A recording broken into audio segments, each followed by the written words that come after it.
અરવલ્લીમાં મોડાસા એપીએમસીમાં નવા ઘઉંની આવક શરૂ થઈ ચૂકી છે અને નવા ઘઉંનો 20 કિલોનો ભાવ 600 થી 630 રૂપિયા બોલાયો। એપીએમસીમાં હાલમાં તો 300 બોરીની આવક થઈ છે। મોડાસા આસપાસના ખેડૂતો મોટા પ્રમાણમાં ઘઉં વેચવા માટે આવી રહ્યા છે। જો કે સારા ભાવ મળતા હાલ તો ખેડૂતોમાં ખુશીનો માહોલ પણ જોવા મળી રહ્યો છે। ઘઉં 100 થી લઈને 250 બોરી સુધી નવા ઘઉં આવે છે।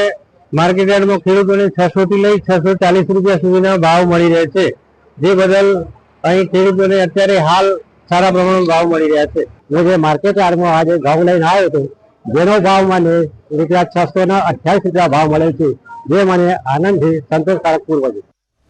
જૂનાગઢમાં મહાશિવરાત્રીના મેળાનો પ્રારંભ થયો। ભવનાથ મંદિરમાં ધ્વજારોહણ બાદ વિધિવત રીતે મેળાનો શુભારંભ થયો।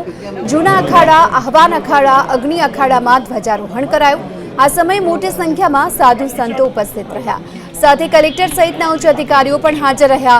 ભજન, ભોજન અને ભક્તિના ત્રિવેણી સંગમ સમાન મેળામાં સાધુઓ અને વિવિધ કલાકારો ભજનોની રમઝટ બોલાવશે।